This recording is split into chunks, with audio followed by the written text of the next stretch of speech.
అస్సలు egg smell అంటేనే పడని నేను ఇలాంటి వంట చేస్తానని ఎప్పుడూ అనుకోలేదు.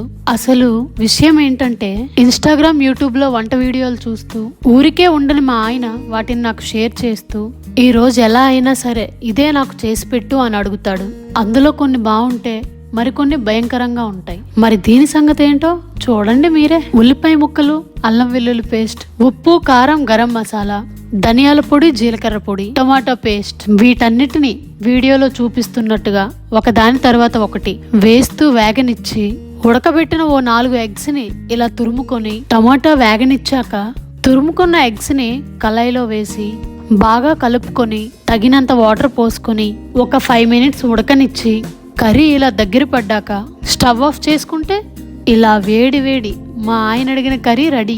ఎలా ఉంటుందో ఏమో అని భయపడ్డాను, కానీ చపాతీతో ఈ కర్రీ భలే సెట్ అయిందండి. మీరు కూడా మీ ఇంట్లో వాళ్ళ కోసం ఒకసారి ట్రై చేయండి, ఖచ్చితంగా నచ్చుతుంది.